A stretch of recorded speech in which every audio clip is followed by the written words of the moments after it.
मैं बोलूंगी और आप सब मेरे साथ बोलेंगे। चल भारत माता की, भारत माता की, वंदे वंदे वंदे। हेलो यहाँ पर उपस्थित लोकतंत्र के उन सभी सेनानियों को मैं बहुत बहुत प्रणाम करती हूं कि जहां एक और देश को आजाद करवाने के लिए हजारों लाखों स्वतंत्रता सेनानी आगे आए थे, उसी तरीके से लोकतंत्र को बचाने के लिए उस समय जब आपातकाल लगा, जब लोकतंत्र की हत्या घोषित कर दी गई, उस समय आप लोगों ने जान की बाजी लगा करके जो लड़ाई लड़ी, ऐसे सभी मैं लोकतंत्र सेनानियों को ढेरों प्रणाम करती हूं। आप सबको बहुत बहुत साधुवाद देती हूं। असल में तो आप सभी लोग ही स्वागत के, अभिनंदन के पात्र हैं, जिन्होंने उस समय की तत्कालिक सरकार, इंदिरा सरकार, जिसकी क्रूरता, जिसकी असंवेदनशीलता, जिसकी तानाशाही, जिसका सत्ता के प्रति लालच, उसका दंश आप लोगों ने झेला। पूरे देश में जो माहौल उस 25 जून 1975 को बनाया गया, जब लोकतंत्र के सूर्य पे ग्रहण लगा, जब जुल्मों सितम का दौर शुरू हुआ, ऐसा दौर जिसकी भोर कब होगी ये तक भी लोगों को मालूम नहीं था। जेलें भर दी गई ठूस ठूस कर, पूरा का पूरा कानून रौंद दिया गया, तानाशाह गद्दी पे बैठे रहे और सत्ता की चाह उनको लपेटे रही। कई बार मुझे लगता है कि वो कहने को नारी थी पर बहुत भारी शातिर थी। पूरा देश जिसने बंदी गृह बना दिया, जहां पर ना कोई अपील थी, ना कोई दलील थी, ना ही कोई अनुग्रह सुना जा रहा था। स्वतंत्र भारत के इतिहास में एक काला अध्याय, हर एक पंक्ति में जहां पर मनमानी और अन्याय लिखा था, और आज जो यहाँ प्रदर्शनी हम सब ने देखी, एक एक प्रदर्शनी में लिखा हुआ एक एक वाक्य सत्य है।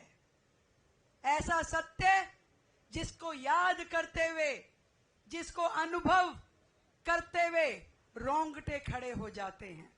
वो संविधान की हत्या का दिवस था, वो लोकतंत्र की हत्या का दिवस था। ये 25 जून 1975 कुठारा घात था, और वो भी केवल 2-4 दिन का नहीं, 2-4 महीने का नहीं, पूरे 21 महीने तक देश में लाखों लोग जेलों में डाल दिए गए। और क्यों? केवल और केवल सत्ता के मोह में। आज आदरणीय मनोहर लाल खट्टर जी, केंद्रीय मंत्री हमारे बीच में उपस्थित हैं। मैं अभी उनसे बात कर रही थी कि आपको तो एक एक वाक्य, एक एक क्षण कंठस्थ होगा, क्योंकि हमने तो उस अनुभव को लिया नहीं, देखा नहीं, केवल सुना है। परंतु आप तो उस घटनाक्रम के साक्षी रहे।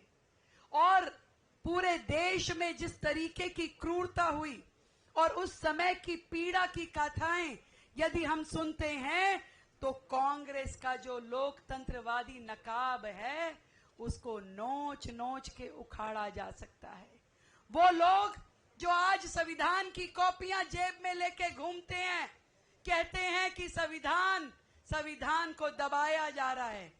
मैं उन्हें बताना चाहती हूं, जिस संविधान की पुस्तिका लेकर आप जेब में लिए घूमते हो, उस संविधान को आपके ही वंशजों के द्वारा कुचला गया और पूरा देश उसका साक्षी है। एक ऐसा समय जो हमारे इतिहास में लोकतंत्र का काला अध्याय है, जब पूरा देश गरीबी, बेरोजगारी और भ्रष्टाचार से जूझ रहा था, तो तब की निकम्मी सरकार अपनी सत्ता बचाने में लगी हुई थी।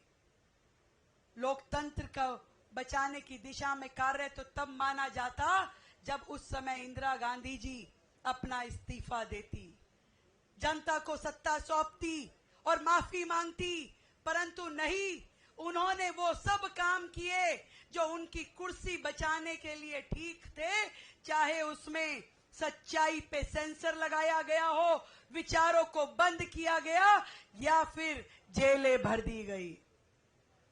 पार्टी ने उसको आपातकाल का नाम दिया, पर 1 लाख से ज्यादा लोगों पे मुकदमे दायर किए गए।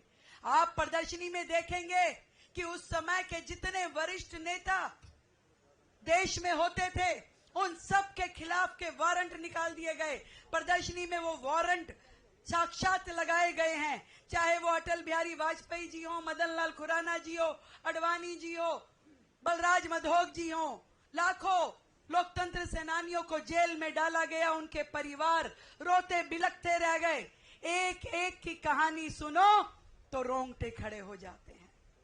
ऐसा समय भारत ने ऐसी क्रूरता जो स्वतंत्रता संग्राम में भी ना देखी होगी, उससे बड़ी क्रूरता इस आपातकाल ने जनता को दिखाई। वो परिवार जिसको केवल सत्ता और सिंहासन चाहिए था, जिसने मीडिया की आजादी को चल दी, जिनको देश से जनता से कोई सरोकार नहीं था, उनको केवल और केवल अपनी चिंता थी। और आज वही लोग, उनके वंशज लोकतंत्र की दुहाई देते हैं तो मुझे हंसी आती है। तुम्हें तानाशाही विरासत में मिली है, तुम क्या जानो कि लोकतंत्र क्या होता है, लोकतंत्र की शुचिता क्या होती है। मैं तो इतना कह सकती हूं कि आज हम अगर इस 25 जून को याद कर रहे हैं, इसकी प्रदर्शनी लगा करके आने वाली पीढ़ियों को दिखा रहे हैं, तो उसके पीछे एकमात्र ध्येय है कि लोकतंत्र के इतिहास में कभी ऐसा काला अध्याय भविष्य में कभी जुड़ने ना पाए।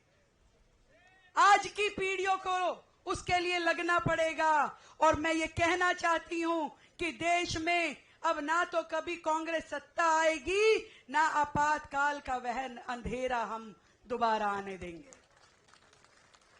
कुछ इस तरह से कहना चाहूंगी कि दोबारा वो काले दिन अब हम नहीं लौटने देंगे, दोबारा वो काले दिन अब हम नहीं लौटने देंगे। तोड़ देंगे उन हाथों को जो जनतंत्र का गला घोटेंगे। प्रजातंत्र के रक्षक हैं हम, प्रजातंत्र के रक्षक हैं हम, और लेते हैं आज सब मिलकर प्रण। सहन नहीं करेंगे अब हम भारत मां पे कोई आक्रमण। तानाशाही की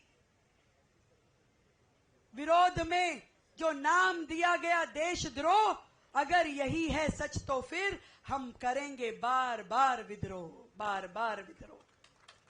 भारत की एकता और अखंडता के लिए, भारत के लोकतंत्र को बचाने के लिए जिस प्रकार से आज हमारे आदरणीय नरेंद्र मोदी जी देश की सरकार को लोकतंत्र की रक्षा करते हुए चला रहे हैं, मैं इतना कहना चाहती हूं कि आज पूरे देश में जिस तरीके से लोकतांत्रिक पद्धतियों का संरक्षण किया जा रहा है, चाहे वो हमारे प्रधानमंत्री जी हों, हमारी सरकार का एक एक मंत्री हो या राज्य की सरकारें हों, हर व्यक्ति लोकतंत्र के सम्मान में कार्य करता है।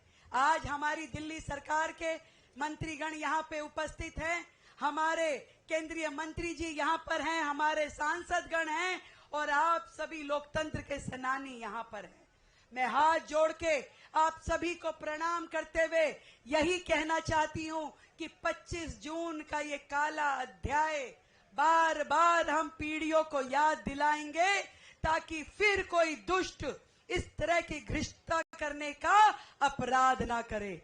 आप सबको मेरी ओर से ढेर सारा प्रणाम और बहुत बहुत साधुवाद कि भारत माँ के सच्चे सपूत के रूप में जो आपने उस समय किया, आने वाली पीढ़ियां आपके इस संघर्ष को सदैव याद रखेगी। और हम लोग दिल्ली सरकार की ओर से आप सबका बहुत बहुत सम्मान करते हैं। और ये पूरा वर्ष क्योंकि 25 जून 1975 को 50 साल पूरे हो गए हैं और इस 50वीं वर्षगांठ पे साल भर हम इस जन जागरण के कार्यक्रम दिल्ली में करेंगे और अपने सभी इन लोकतंत्र के सेनानियों का अभिनंदन भी करेंगे, उनका वंदन